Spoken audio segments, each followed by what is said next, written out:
Hey, Ryan Michael Galloway coming to you from We Don't Need No Stinking Record Company.com. My last post, I mentioned the fact that I spent a little bit of time doing open mics and some showcases and that kind of thing with a lot of other musicians, and I don't always have control over the sound.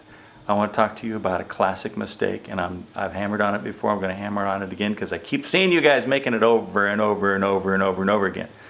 Okay, so I'm going to go to a really simple mixer and I'm going to show you what I'm talking about. But stop overdriving the master of your PA boards with your channels. I'm going to show you exactly what I mean. But it has two effects. It either creates crunchiness and distortion in your sound, or it makes your sounds sound muffled because it hasn't reached to the point of distortion where you actually can understand what's going on and hear that distortion. It just kind of robs the clarity. So I had this happen again the other night. Let me show you what I'm talking about. Okay, so here is a really simple little board. This is a Yamaha Stage Pass 300. And down here you've got the channels. Okay, this is your microphone or your guitar plugs into one of these, and this controls the volume of that thing. And here's your treble and your bass. Learn about that, by the way. When you come on stage and things are turning down like that, when these are the lows and the highs are really turned down, it's going to sound like crap. In case you didn't notice, why am I so mad about this? I've seen it happen 2 or 3 times over the last week or two, and nobody listens and nobody reads their instruction manual. Start at least flat and then bring in a few highs, and if it's not bassy enough, bring in some bass, and if it's too bassy, roll some off. But don't be starting with everything subtracting highs and lows from your sound. This is where I start usually. On this system it sounds good in my configuration with my microphones. Okay, so here's your volume control. Watch what I usually see.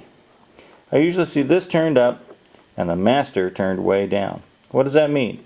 It means this is going through the internal part of this system and slamming into this potentiometer really, really hard. And it creates distortion. This is how a fuzz box works, folks.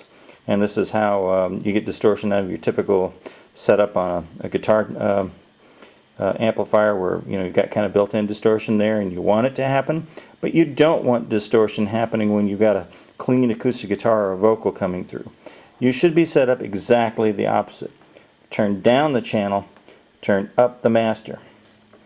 Never do you want, except in really exceptional situations, for your channels to be higher than your master.